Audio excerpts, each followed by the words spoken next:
I'm Doodle Gabby, and I'm back again this week with another speed paint. I've got 4 cats today, a medicine cat, a kitty pet, and 2 leaders, one great, one awful.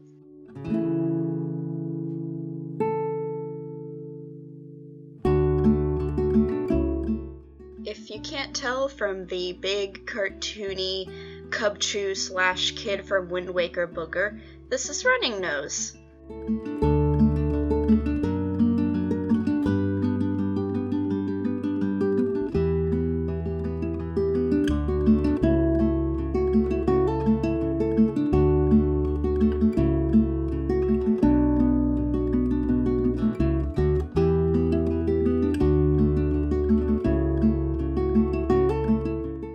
Running Nose is a good medicine cat and deserved better than all the crap he had to put up with.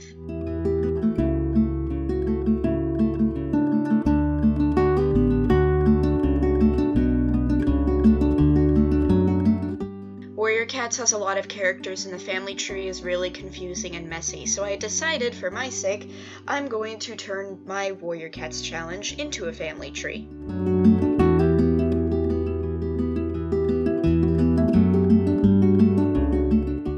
As you've probably been able to see in between drawing every character, I have the main cast of Into the Wild sorted into a family tree. I don't have, every character they're related to, just the ones that they're related to in Into the Wild. That's why all the ones that I'm drawing here and the ones that were in my last speed paint aren't connected to anyone at all. They don't have any family in Into the Wild. Instead of going in alphabetical order or working my way down from the top of the family tree, I'm going book by book. So say when I get to the allegiances for Fire and Ice, since I'm on Into the Wild right now, I will add Princess in as Firestar's sister and Cloudtail as her kid, as opposed to drawing the entire Firestar family tree at once.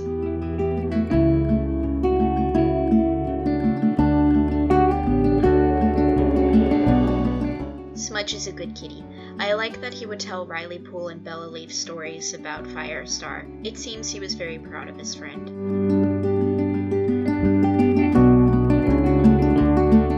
I also colored his collar red with a silver tag to parallel how Firestar's collar is usually colored blue with a gold tag by the fans.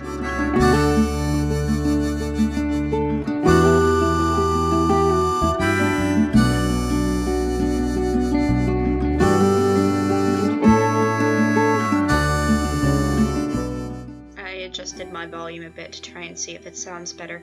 I've been having issues with my audio lately. It doesn't sound as good as it did in the first 2 videos, and I don't know what happened. I'll try to figure out. Anyway, Tallstar needs to be sufficiently leggy.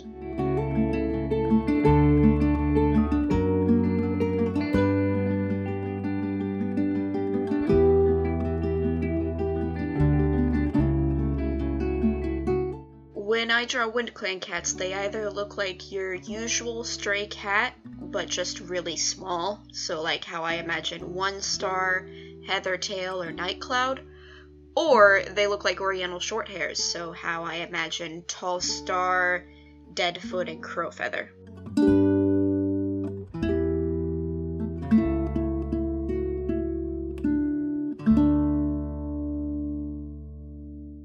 Wayne McLaughlin did the original artwork for the series, so all of the original covers and the artwork featured in the old field guides. His artwork gave an iconic identity to the series, and continues to have an impact on how I imagine the characters today. The leg markings on Tallstar's tail and legs, and the splotch on his back in Wayne's depiction of him, are key to how I imagine his appearance.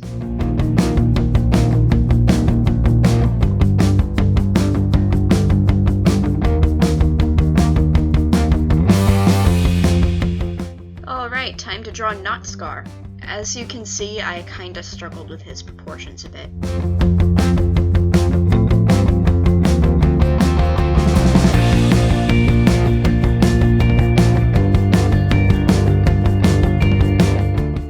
Confession time! The last main series book that I read was a book in Power of 3 sometime back in middle school.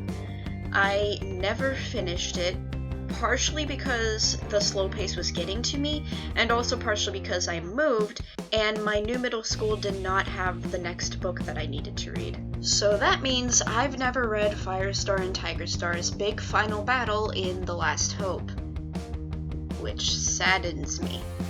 I'll get there eventually, though. Until then, I have been content with keeping up with, like, the mangas, the super editions, and the novellas, because they're quick pace. Not many of them feel the need to include padding.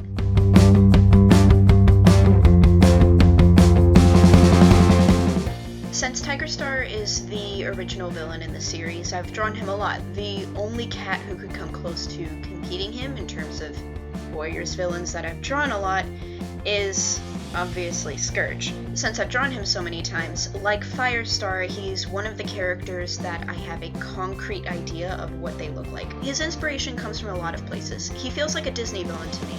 Well, if Disney villains were allowed to gut people and be gutted on screen.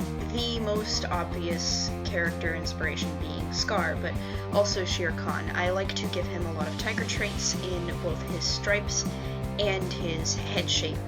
But with his stripes, I have to be careful because while stripes inherently aren't very animation friendly, I try. He's also got more of a reddish-brown color against his black stripes to look a bit like a Toiger. This also makes him look a bit more like his reddish-brown dad, Pinestar, and would make him look more distinct standing next to another dark brown tabby villain, Broken Star.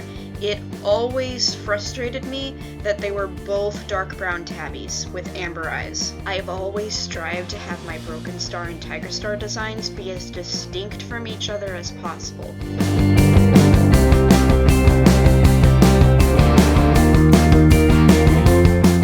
That's all I've got for this week. I hope you enjoyed the speed paint and listening to me gab. Next week I'll really be getting into the family tree aspect of this project, starting with a couple of different Shadow Clan families, one of which being Yellowfang's family tree, so stay tuned for that. Like, comment, subscribe, bell, etc., and I will see you then. Thank you for watching.